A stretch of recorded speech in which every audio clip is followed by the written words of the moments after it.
December 4వ తేదీ ఏదైతే పుష్ప 2 బెనిఫిట్ షో రోజు తొక్కిసలాట జరిగి రేవతి అనే మహిళ చనిపోయింది.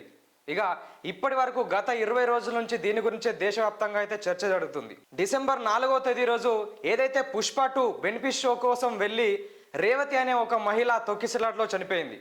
ఇక 4 తారీఖు నుంచి మొదలుపెట్టి ఇప్పటి వరకు అదే అంశం గురించి రాష్ట్ర వ్యాప్తంగానే కాదు దేశవ్యాప్తంగా ఒక చర్చ అయితే నడుస్తుంది. అయితే పరోక్షంగా ఆ సినిమాకు అర్ధరాత్రి పిల్లలను తీసుకెళ్లి సినిమాకు వెళ్ళి ఆ తొక్కిసలో చనిపోవడానికి ఆమె తప్పు, అలాగే ఆమె కుటుంబ సభ్యుల తప్పు ఉన్నప్పటికీ, అలాగే ఆ యాజమాన్యం, థియేటర్ యాజమాన్యం కూడా ఎంతమంది వస్తున్నారు సినిమాకు అని తెలిసి కూడా తగినటువంటి ఏర్పాట్లు చేయకపోవడం వల్ల పరోక్షంగా ఆ సంఘటన జరగడానికి థియేటర్ యాజమాన్యం కూడా తప్పే అని మనం చెప్పవచ్చు. అదేవిధంగా ఆల్రెడీ సినిమా షూటింగ్లో వాళ్లకు కథ గురించి మొత్తం సినిమా గురించి తెలుసు. సినిమా షో ముందు వాళ్ళకే చూపిస్తారు. అయినప్పటికీ అక్కడికి అల్లు అర్జున్ వెళ్ళి వాళ్ళ ఫ్యామిలీ ఆ సినిమా హీరో హీరోయిన్ వెళ్ళి చూసి అనేక గందరగోళం జరగడానికి, పరోక్షంగా ఆ సంఘటన జరగడానికి పుష్ప టీం కూడా ఖచ్చితంగా కారణమే. ఇక విషయం ఏంటంటే ఇక్కడ మీడియా కావచ్చు, ప్రజలు కావచ్చు, అటు ప్రభుత్వం కావచ్చు, అక్కడ రేవతి గురించి, తర్వాత పుష్ప టీం అయినటువంటి ఇటు అల్లు అర్జున్ గురించి మాట్లాడుకుంటున్నారు. ప్రస్తుతం ఏదైతే రేవంత్ రెడ్డి అసెంబ్లీలో కొన్ని స్టేట్మెంట్ ఇచ్చారో ఆ స్టేట్మెంట్ గురించి ప్రజలందరూ మాట్లాడుకుంటున్నారు. ఇక్కడ అసలు మనం మాట్లాడుకోవాల్సిన అంశం ఇంకొకటి ఉంది. ఏంటంటే రేవతి గారు అసలు ఎలా చనిపోయారు? ఒక తొక్కిసలాట్లో కొంతమంది ఆమెను తొక్కితే ఆమె చనిపోయింది, కొంతమంది ఆమెను తొక్కితే చనిపోయింది. ఒక సినిమా హీరో కోసము అతనితో కరచాలనం చేయడానికి, అతనితో సెల్ఫీ దిగడానికి ఒక మనిషిని కొంతమంది తొక్కి చంపారు. మామూలుగా మనం నడుస్తున్నప్పుడు మన కాలు కింద ఏదైనా చిన్న మట్టి తగిలినా, చిన్న పేపర్ తగిలినా మనకు తెలుస్తుంది, అంతే కదా. అయితే అలాంటిది ఒక మహిళను వాళ్ళు తొక్కుతున్న స్పృహ వాళ్ళకు అర్థమవుతుంది కదా. ఒక మహిళను తొక్కుతున్నప్పుడు ఆమె చనిపోతుందన్న కామన్ సెన్స్ కూడా లేకుండా, మామూలుగా ఊర్లల్లో బర్రెలను కానీ, దున్నపోతులను కానీ, ఆవులను కానీ తీసుకుపోయేటప్పుడు దానికి అడ్డంగా ఏదైనా చిన్న కోడి పిల్ల వచ్చినా, పిల్లి పిల్ల వచ్చినా, కుక్క పిల్ల వచ్చినా కానీ ఆ దున్నపోతులు కూడా పక్కపండి నడుచుకుంటూ పోతాయి. అసొంటిది మీరు ఒక మనిషిని దొక్కినప్పుడు ఆమెకు ఎంత ఇబ్బంది అయి ఉంటుంది? కొంచెం కూడా కామన్ సెన్స్ లేకుండా అక్కడ ఉన్నటువంటి కొంతమంది దుర్మార్గులు, కొంతమంది అభిమానులు, ముమ్మాటికి నేను చెప్తున్నా, ముమ్మాటికి మీ వల్లనే ఆ రోజు రేవతి చనిపోయింది. అభిమానం ఉండొచ్చు, అభిమానం ఉండొచ్చు. అభిమానం రాజకీయ నాయకులపైన ఉంటుంది, సైనికులపైన ఉంటుంది, రైతులపైన ఉంటుంది, ఇవాళ రేపు కుక్క పిల్లలపైన కూడా అభిమానం పెంచుకుంటున్నారు. కానీ అభిమానం ఇంకొకరికి మంచి చేసే విధంగా ఉండాలి, కానీ ఒకరి చావు కోరే విధంగా ఉండకూడదు. మీ అభిమానం, మీరు సెల్ఫీ దిగాలని మీరు చేసిన రభస, మీరు దగ్గర నిలబడాలని మీరు చేసిన రభస వల్ల ఒక మహిళ చనిపోయింది. ఇప్పుడు ఆ బాలుడు కూడా చావు బతుకులు ఉన్నాడు. దానికి కారణం మీరే. మీ మితిమీరిన అభిమానం, మీ మితిమీరిన బానిసత్వం. మీది అభిమానం కాదు, మీది బానిసత్వం.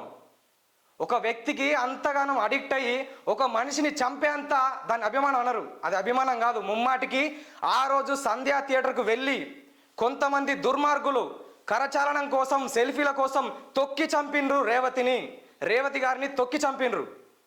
అభిమానం పేరుతోనే నలుగురికి మంచి జరిగేటట్టు చూడండి. 1000 కోట్లు వసూలైన, 2000 కోట్లు వసూలైన, నీ జేబులకు రూపాయి వస్తుందా? నువ్వు 100 రూపాయల టికెట్ నువ్వు 1000 రూపాయలు పెట్టుకొని చూసినావు. అదే 1000 రూపాయలు నీ ఫ్యామిలీ కోసం స్పెండ్ చేయవచ్చు. ఇప్పుడు నీ అభిమాన హీరోకి కావచ్చు, నిర్మాతలు కావచ్చు, ప్రొడ్యూసర్లు కావచ్చు, 1000 కోట్లు వసూలు అయితే నీ జేబులకు రూపాయి వస్తుందా? రాదు కదా. అనవసరంగా మితిమీరిన అభిమానం వల్ల ఇలాంటి దుర్ఘటనలు జరుగుతున్నాయి. ప్రభుత్వాలు కూడా ఇప్పటికి ప్రభుత్వాలు కావచ్చు, మీడియాలు కావచ్చు, ఓన్లీ అటు అల్లు అర్జున్ మీద కావచ్చు, ఇటు రేవంత్ రెడ్డి గారి గురించి మాట్లాడుకుంటున్నారు తప్ప ఇలాంటి సంఘటనలు జరగకుండా ఉండడానికి ప్రజలు కూడా ప్రత్యక్షంగా పరోక్షంగా వాళ్ళ పాత్ర కూడా ఉండాలి.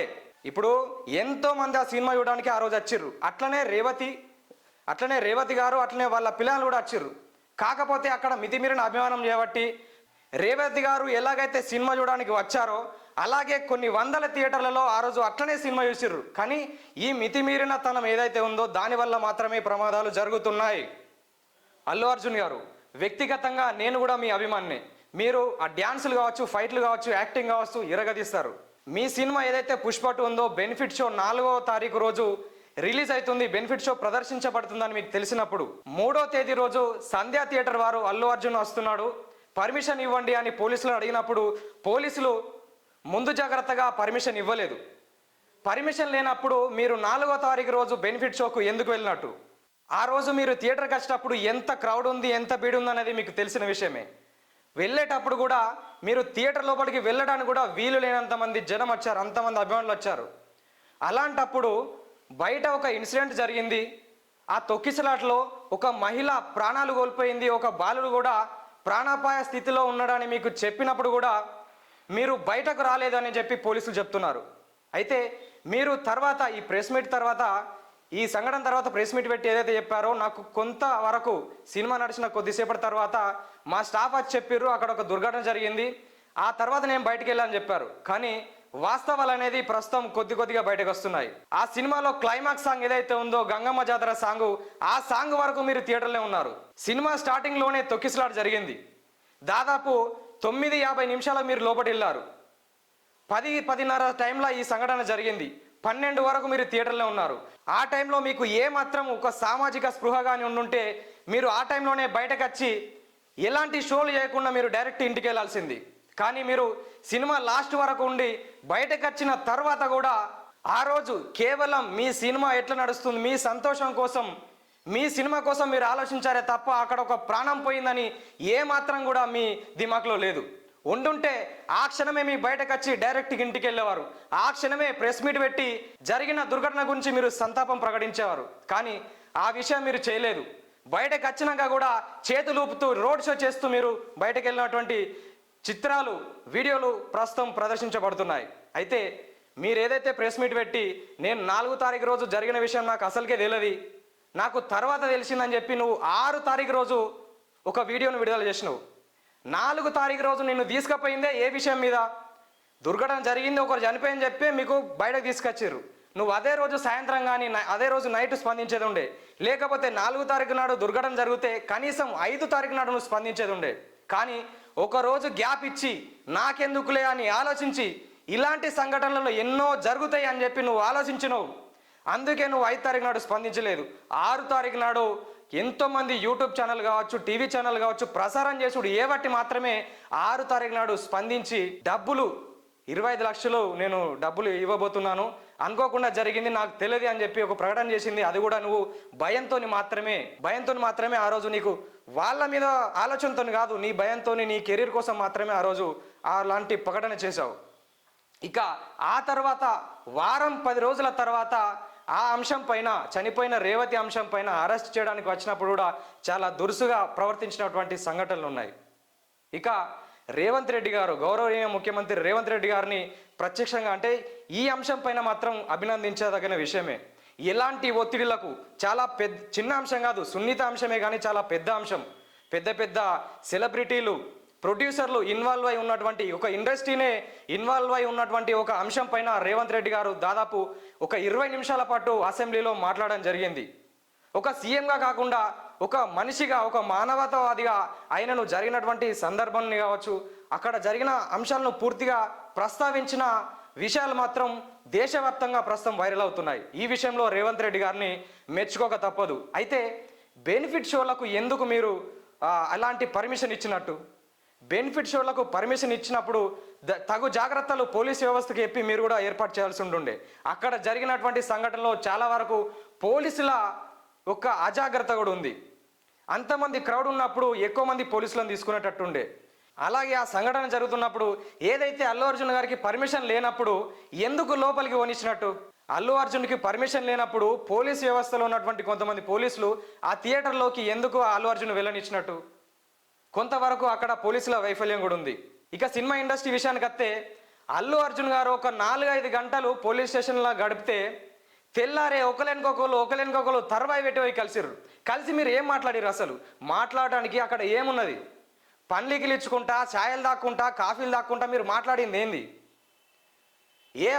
ఏ అంశం పైన పోయినట్టు? ఆ మాత్రం ఇంగిత జ్ఞానం లేని కొంతమంది సినీ ఇండస్ట్రీకి సంబంధించినటువంటి వ్యక్తులు ఎవరైతే ఆ రోజు అల్లు అర్జున్ని కలవడానికి వెళ్ళిరో పరోక్షంగా ఇప్పుడు ఫిలిం ఇండస్ట్రీ ఇబ్బందుల్లో పడడానికి, ఇంత డేంజర్ స్థితిలో ఉండడానికి కారణం వాళ్ళే. ఒక్కొక్కరుగా వెళ్ళి మీరు అల్లు అర్జున్ను కలవడం మానేసి ఒక్కొక్కరుగా వెళ్ళి సినిమా ఇండస్ట్రీ డెవలప్ అవడానికి, మాకు డబ్బులు వచ్చడానికి, సినిమాలు హిట్ కావడానికి అభిమానులే కారణం, వాళ్ళు ఏబట్టే డబ్బులు వస్తున్నాయి కాబట్టి, ఆ సినిమా ఏబట్టే అక్కడ ఒక మహిళ చనిపోయింది కాబట్టి, ఒక బాలుడు ప్రాణాపాయ స్థితిలో ఉన్నాడు కాబట్టి మీ ఇండస్ట్రీ వాళ్ళు ఆ రోజు ఎవరైతే అల్లు అర్జున్ కలిశారో వాళ్ళందరూ ఒక్కొక్కరుగా పోయి ఆ పిల్లగాన్ని కలిసేది ఉండే, ఆ బాధిత కుటుంబాన్ని కలిసేది ఉండే.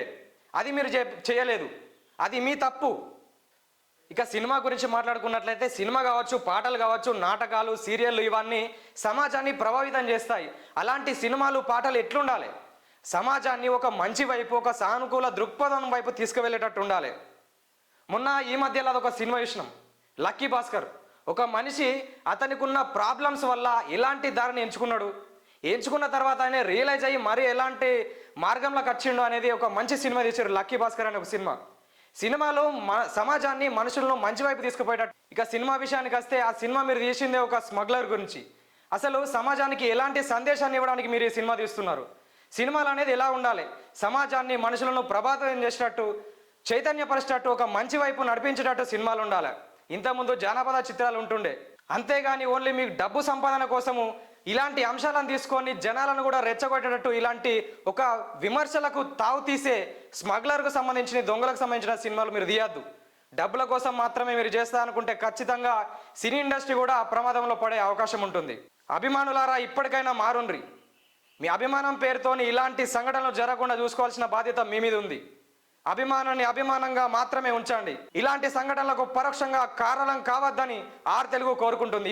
ఇప్పటికైనా మారండి.